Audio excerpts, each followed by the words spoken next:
Olivier, Oui. une deuxième carte? Une deuxième carte. Tu veux toujours choisir, hein? Ouais. D'accord, ok, parce qu'Olivier choisit. Hein? Olivier il ne se fait pas choisir. Hein? C'est le feu, Olivier. Ouais, le feu, ouais, absolument. Alors, Olivier, c'est le La feu. cheminée, en tout cas. Alors, c'est plusieurs symboles. C'est le feu, c'est le chaudron, hein, celui qui est sous le feu, et c'est le foyer. C'est l'idée aussi de la maison. L'idée aussi. C'était date, non? Ça, c'est idee lari. Alors, tu as choisi une carte qui, déjà, le bois, il était sensuel. Alors, ça, c'est le summum de la sexualité même, si tu veux. Alors oui, tu l'avais bien repéré, donc ça c'est idee lari. Dans la maison romaine, quand tu rentrais donc, dans l'atrium, il y avait un hôtel qui était dédié au dieu qui protégeait la maison.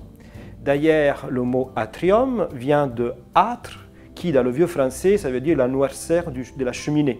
Hein. Donc c'est le foyer, donc c'est vraiment lié à l'idée du feu et de la protection aussi de la maison à travers ces dieux. Alors cette image assez curieuse, c'est la maquette de la maison des Ingalls. Tu te souviens de la petite maison de la prairie, hein, Oui, tu vois, Marie elle dormait là et Charles il dormait derrière.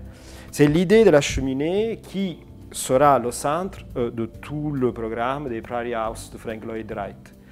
Quand tu vois la maison sous la cascade, donc lui il construit cette maison sur ce rocher.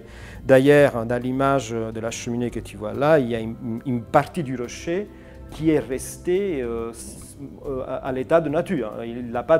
C'est le rocher qui est en Pennsylvanie. Exactement. Alors évidemment, c'est pour te faire visualiser cet espace, c'est pas évident, hein, parce que en plus quand tu travailles avec la matière vivante, la visualiser, la transformer le vivant. Mais je préparais une chose, je pourrais te montrer une chose. Alors, donc tout d'abord, ce sont des espaces qu'il faut caractériser, ce sont des espaces qu'il faut ancrer quelque part. Tu ne mets pas le feu n'importe où.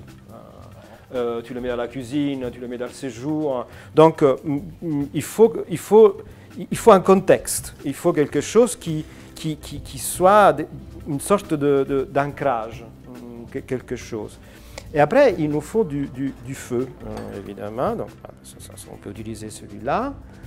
On va l'allumer avec du feu. Alors, évidemment, ça ne vaut pas une cheminée, mais après, cette vie, cette chose qui palpite, qui vit, il faut la compresser. Il faut faire en sorte qu'il soit enfermé, c'est la chambre de feu. Et tu sais que la chambre de feu est proportionnelle à la taille. Donc ça fonctionne si cette compression elle est juste. Et après, il faut le connecter. Donc il fait que cet espace comprimé et chauffé, il faut qu'il soit connecté à l'extérieur.